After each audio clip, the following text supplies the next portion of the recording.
आइए शुरू करते हैं अपनी स्टोरी। ये हमारा इंग्लिश का जो स्टोरी है ये बहुत ही अच्छा स्टोरी है। इसको पढ़ने के बाद आपको एक अच्छा खासा ज्ञान भी मिलेगा, साथ ही साथ इंग्लिश का भी नॉलेज मिलने वाला है। तो आइए शुरू करते हैं। Alexander on his way back. Alexander यानी वही अलेक्जेंडर द ग्रेट, सिकंदर महान को ही अलेक्जेंडर कहा गया है। तो Alexander on his way back, on his way back का मतलब होता है अपने वापस के रास्ते में, यानी जब वो कहीं से आ रहा था, हो सकता है कहीं से युद्ध से आ रहा हो या कहीं से भी आ रहा हो, तो ऑन हिज वे बैक यानी वापस के रास्ते में जब वो वापस आ रहा था कहीं से, मेट मिला एक सेंट, एक साधु से मिला, एक संत से मिला, SAINT संत। तो अलेक्जेंडर अपने वापसी रास्ते के दौरान एक साधु से मिला। The saint was sitting on a coarse grass mat. यहाँ पे स्पेलिंग जो ये जो कोर्स की लिखी हुई है ये जो गलत है, ये जो लिखा है गलत है। यहाँ पे होना चाहिए था COARSE कोर्स, COARSE। इसका हिंदी होता है रूखा, और चूंकि यहाँ पे ग्रास मैट है, ग्रास मैट मतलब होता है घास का चटाई, तो घास की चटाई, और घास की चटाई रूखा ही होगा, खुरदुरा होगा।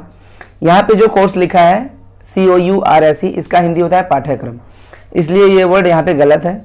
यहाँ पे COARSE होगा कोर्स, जिसका मतलब होता है रूखा।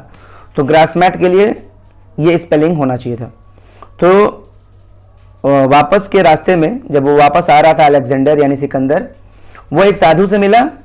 साधु बैठा हुआ था एक रूखे से घास के चटाई पर, and basking in the sunshine, और धूप में वो धूप सेक रहा था। BASK, बास्क का मतलब होता है धूप सेकना। And he was basking in the sunshine यानी सूरज की रोशनी में वो धूप को सेक रहा था, धूप ले रहा था एक तरह से, ठीक है। Alexander stood in front of him. Alexander का मतलब सिकंदर खड़ा हो गया इन फ्रंट ऑफ हिम यानी उसके सामने ही, जहां पे साधु बैठ के धूप ले रहा था, वहां पे अलेक्जेंडर खड़ा हो गया, एकदम सामने ही खड़ा हो गया, in front of him. And hoped, और यह उम्मीद किया, दैट की द सेंट वुड पे रेस्पेक्ट टू हिम, और उसको लगा यानी अलेक्जेंडर को लगा कि जब साधु मुझे देखेगा तो मेरे को सम्मान देगा, क्योंकि सिकंदर अपने आप को कहता है भाई मैं महान हूं, तो इसलिए वो सोचता है कि साधु मुझे देखेगा तो मुझे सम्मान पे करेगा यानी सम्मान देगा। बट ही डिड नॉट, लेकिन उसने ऐसा नहीं किया, यानी साधु ने ऐसा नहीं किया। इंस्टेड का मतलब होता है इसके बदले, इसके बदले he said please stand aside. Aside का मतलब होता है किनारे, बगल में। तो मतलब साधु ने जब देखा सिकंदर को, तो सिकंदर को ये लगा कि साधु मेरे को सम्मान देगा, नमस्कार करेगा, लेकिन साधु ने इसके बदले क्या कहा? साधु ने इसके बदले कहा थोड़ा सा बगल में खड़े हो जाओ भाई, let the sunshine come to me, सूरज की रोशनी मेरे पास आने दो, तुम बीच में आ गए हो, तुम बीच में खड़े हो गए हो, एकदम सामने ही खड़े हो, रोशनी नहीं आ पा रही, थोड़ा हटो भाई यहां से। अलेक्जेंडर आस्क्ड एंग्रीली, तो फिर सिकंदर ने पूछा गुस्से में, do you know who am I? Do you know, क्या तुम जानते हो कि मैं कौन हूं? Do you know who am I, क्या तुम जानते हो कि मैं कौन हूं? The saint did not reply, did not reply यानी संत ने उत्तर नहीं दिया, did not reply. I am an emperor Alexander the great, मैं एक सम्राट हूं, सिकंदर महान, Alexander the great. He said emperor,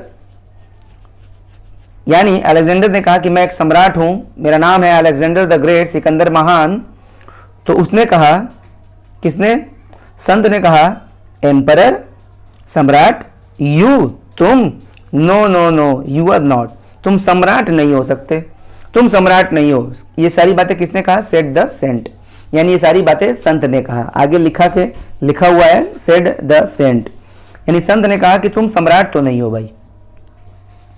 yes I am, हाँ मैं हूं सम्राट, सेड अलेक्जेंडर, अलेक्जेंडर ने कहा हाँ भाई मैं हूं, आप क्यों नहीं मान रहे हो? मैं हूं।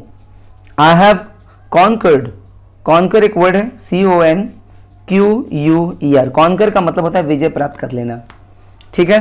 तो I have conquered half of the world, मतलब मैंने आधी दुनिया पर मैंने एकदम विजय प्राप्त कर ली है, मैं वही सिकंदर महान हूं, और मैंने पूरी आधी दुनिया को जीत लिया है। टू दिस का मतलब है इस पर, यानी इस बात पर। द सेंट सेड, संत ने कहा, कामली, कामली का मतलब होता है शांति से, शांति से कहा, the emperors do not roam restlessly like you. कह रहा है कि संत ने कहा कि एम्परर्स यानी सम्राट जो होते हैं ना, जो असल मायने में सम्राट होते हैं, डू नॉट रोम, रोम का मतलब होता है भटकना, घूमना। रेस्टलेसली, रेस्टलेस का मतलब बेचैन, एलवाई लग गया तो बेचैन तरीके से। तो संत ने कहा कि जो सम्राट होते हैं ना, वो घूमते नहीं है बेचैन तरीके से, लाइक यू, तुम्हारी तरह। तुम इधर उधर घूम रहे हो, भटक रहे हो और विजय प्राप्त कर रहे हो, लोगों पर विजय प्राप्त करने की कोशिश कर रहे हो। जो सम्राट होता है वो तो बहुत ही विशाल हृदय वाला होता है, लोगों को माफ करता है, लोगों को खुशियां बांटता है। तुम्हारी तरफ बेचैन नहीं होता है सम्राट।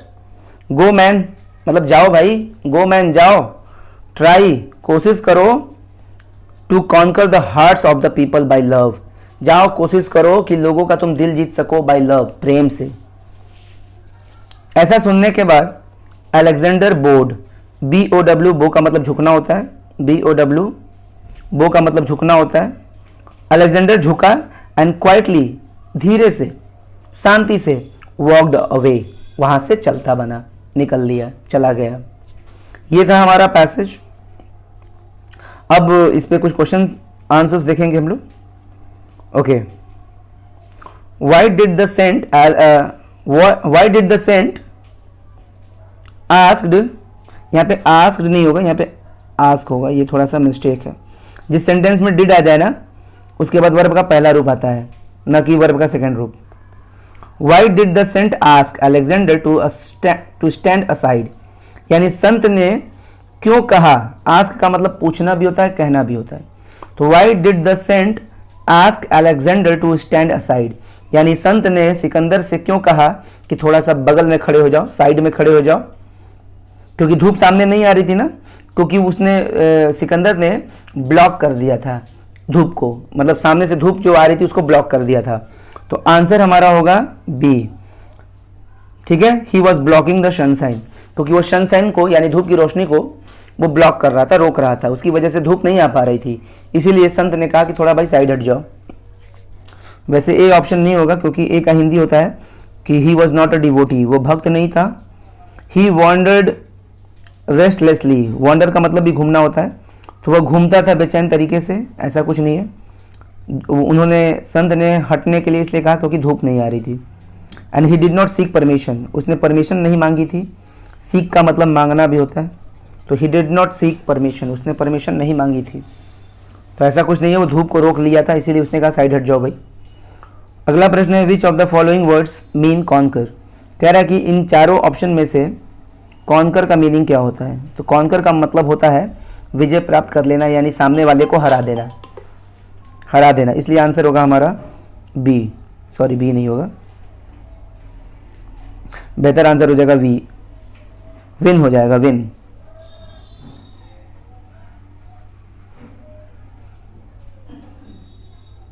Which of the following words mean conquer, यानी निम्न में से कौन से शब्द का मीनिंग होता है कॉन्कर। तो विन है, डिफीट है, टेल है, बो है। तो वैसे तो इसमें एक मिस्टेक दिख रहा है, क्योंकि दरअसल आंसर तो डिफीट भी हो सकता था, विन भी हो सकता था। डिफीट मतलब हरा देना, यानी किसी पर विजय प्राप्त कर लेना, और विन मतलब भी जीत लेना। लेकिन अगर दोनों ऑप्शन में दिया है तो बेहतर ऑप्शन हमारा ए ही होगा, विन, यानी जीत लेना, ठीक है, विजय प्राप्त कर लेना। तो आंसर ए होगा। अगर ए ऑप्शन नहीं होता तो हम डिफीट भी लगा सकते थे, क्योंकि डिफीट मतलब हरा देना। तो हरा देने का मतलब है कि किसी पर विजय प्राप्त कर लेना, उसको हरा देना, यानी उससे उस पर विजय प्राप्त कर लेना। बट अगर दोनों दिया तो हम ए लगाएंगे, वैसे देना नहीं चाहिए था ऐसे, बट ए आंसर होगा। What the emperors usually do not do, मतलब ये कह रहा है कि एम्परर्स जो होते हैं, सम्राट, वो सामान्यतः क्या नहीं करते हैं। तो पैसेज में संत ने कहा था कि सम्राट घूमते नहीं है बेचैन तरीके से, वो गंभीर होते हैं। तो इस हिसाब से अगर देखा जाए तो what the emperors usually do not do, emperors सामान्यतः क्या नहीं करते हैं, रोम रेस्टलेसली, यानी बेचैन तरीके से घूमते नहीं है। Which of the following does not describe N emperor, इनमें से कौन सा शब्द एक सम्राट को डिस्क्राइब नहीं करता है, मतलब एक एम्परर के बारे में कौन सा वर्ड सही नहीं है। तो सम्राट एक शासक हो सकता है, रूलर, एक राजा हो सकता है, एक विजय प्राप्त करने वाला व्यक्ति हो सकता है, कॉन्करर, कॉन्करर का मतलब होता है विजय प्राप्त करने वाला, राजा सम्राट विजय प्राप्त करते हैं लोग। एक कर्मचारी नहीं होता है, ठीक है ना। इन चारों में से पूछ रहा है कि कौन सा वर्ड एक सम्राट को डिस्क्राइब नहीं करता है, तो एक कर्मचारी, एक कर्मचारी नहीं होता है सम्राट, इसलिए आंसर होगा C. Hearts of the people can be won, ये सेंटेंस पैसिव है और इसका मीनिंग होता है कि हार्ट्स ऑफ द पीपल, लोगों के दिलों को जीता जा सकता है by love, power, money and sword. Sword मतलब तलवार होता है, तो लोगों के दिलों को जीता जा सकता है लव से, प्रेम से। तो ये आंसर होगा हमारा 5वें का ए। Thank you.